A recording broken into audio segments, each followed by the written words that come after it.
Yo, wis nang mulai. Assalamualaikum warahmatullahi wabarakatuh. Perkenalkan, kami dari perwakilan kelompok 7 dari kelas 2022B akan mempresentasikan materi yang kami bawakan. Perkenalkan sebelumnya saya Halo, Valiastania dengan nomor induk mahasiswa 049. Lalu teman-teman saya silakan untuk memperkenalkan diri. Saya Ahmad Hafid Khairuddin, NIM 057. Saya Basyasya Ayu Ramawati, NIM 071. saya Arya Dwi Fajar Putra, NIM 078. Baik, di sini kelompok kami akan membawakan 3 pokok materi. Untuk materi yang pertama yaitu teori pembelajaran menurut Jerome Bruner dan Albert Bandura. Untuk materi yang kedua yaitu pembelajaran menurut teori belajar sosial dari Jerome Bruner. Dan yang ketiga yaitu menyimpulkan teori belajar menurut aliran kognitivisme. Baik, untuk materi-materi akan dibawakan oleh teman-teman saya. Bisa dilanjutkan untuk Mas Hafid. Terima kasih Mbak Valia. Oke, teori Jerome Bruner, yakni dalam teorinya teori perkembangan belajar, Bruner menjelaskan bahwa proses belajar menggunakan metode mental. Individu belajar mengalami sendiri apa yang mereka pelajari untuk merekamnya dalam pikiran mereka sendiri. Teori ini kemudian diadaptasi menjadi model pembelajaran discovery learning yang mendorong siswa belajar mandiri dengan menemukan sendiri. Tiga hal yang perlu diperhatikan, yakni yang pertama discovery learning, metode pembelajaran di mana siswa terlibat secara aktif dalam memecahkan masalah dan memahami konsep. Kemudian guru berperan sebagai fasilitator, yakni mendorong siswa untuk menemukan dan mengembangkan pemahaman mereka sendiri melalui kegiatan yang relevan.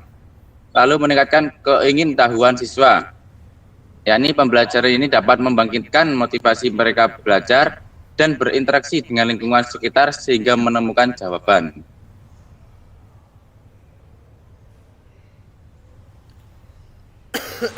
Selanjutnya, teori menurut Albert Bandura. Yang pertama, teori pembelajaran sosial Albert Bandura menyatakan bahwa pembelajaran melalui observasi, peniruan, dan pemodelan dengan pengaruh perhatian, motivasi, sikap, dan emosi. Yang kedua, teori ini menggambarkan interaksi lingkungan dan kognitif pada pembelajaran. Yang ketiga, teori Bandura menyatakan bahwa pembelajaran terjadi melalui pengamatan konsekuensi perilaku orang lain, melampaui teori perilaku dan kognitif. Yang keempat, menurut Bandura, orang mengamati perilaku baik langsung melalui interaksi dengan orang lain dan tidak langsung melalui media. Dan terakhir, tindakan yang diimbalan lebih mungkin ditiru, sedangkan tindakan yang dihukum dihindari. Teori belajar sosial Albert Bandura. Teori ini menganggap bahwa belajar melalui pengamatan dan imitasi atau peniruan merupakan tipe belajar yang memiliki peran penting dalam perkembangan. Bandura menganggap bahwa perilaku manusia mempunyai karakter timbal balik yang bersinambungan antara perilaku dan pengaruh lingkungan. Belajar banyak hal dari pengamatan dan imitasi, seperti ketika anak muda belajar bahasa, keterampilan sosial, kebiasaan, dan banyak perilaku lain dengan cara mengamati orang tua atau anak yang lebih dewasa lainnya. Teori belajar sosial menjelaskan bahwa perilaku manusia dipelajari observasional melalui pemodelan, yaitu dari mengamati orang lain berperilaku, maka akan muncul konsep baru yang dipercaya menjadi cara bertindak yang